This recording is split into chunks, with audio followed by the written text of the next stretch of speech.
सिंधुदुर्ग जिल्ह्यामध्ये अध्यक्ष महोदय, आपलाही सिंधुदुर्ग जिल्हा आहे. मंत्री महोदयांच्या आपल्या जिल्ह्यामध्ये असलेला जो ठाकर समाज आहे अध्यक्ष महोदय, त्या ठाकर समाजाचे जे विद्यार्थी आहेत आपल्या जिल्ह्यातल्या सिंधुदुर्ग जिल्ह्यातल्या ठाकर समाजासाठी अध्यक्ष महोदय निकष वेगळे आहेत. आणि आपले विद्यार्थी जेव्हा जात पडताळणीच्या सर्टिफिकेटसाठी ऍडमिशन घेण्यासाठी जेव्हा डिपार्टमेंटकडे जातात तेव्हा साहेब सरसकट त्यांना नाकारलं जातं.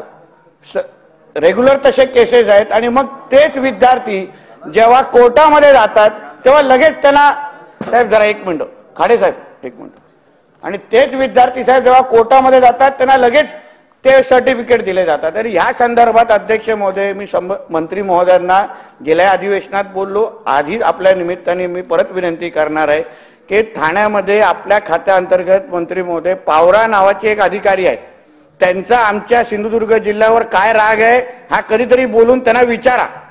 कारण काय सरसकट सगळ्यांचे विद्यार्थ्यांचं आमचं नुकसान करायचं जर त्यांनी ठरवलंच असेल तर मग अशा पद्धतीच्या अधिकाऱ्यांना तुम्ही तिथे का बसवता हे आम्हालाच कळत नाही अध्यक्ष महोदय.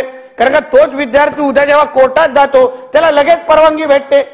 तर म्हणून अध्यक्ष महोदय, आपलाही जिल्हा आहे अध्यक्ष महोदय, आपल्याही वतीने आपण, मी खालतून करतो, आपण वरतून विनंती करा की ह्या संबंधित अधिकाऱ्याला आपण तिथे बदला आणि आपण मंत्री महोदय त्यांची बदली करून योग्य सक्षम अधिकारी जो आमच्या विद्यार्थ्यांना न्याय देईल असा अधिकारी तिथे बसवणार का?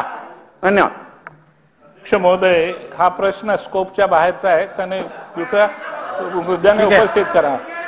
सन्मान्य मंत्री महोदय, प्रश्न जरी स्कोपच्या बाहेरचा असला तरी महत्वाचा प्रश्न आहे आणि ऐकून घ्या. आणि सन्मान्य सदस्य जी माहिती सभागृहात देतात ती आपण सत्य आहे असं ग्राह्य धरतो.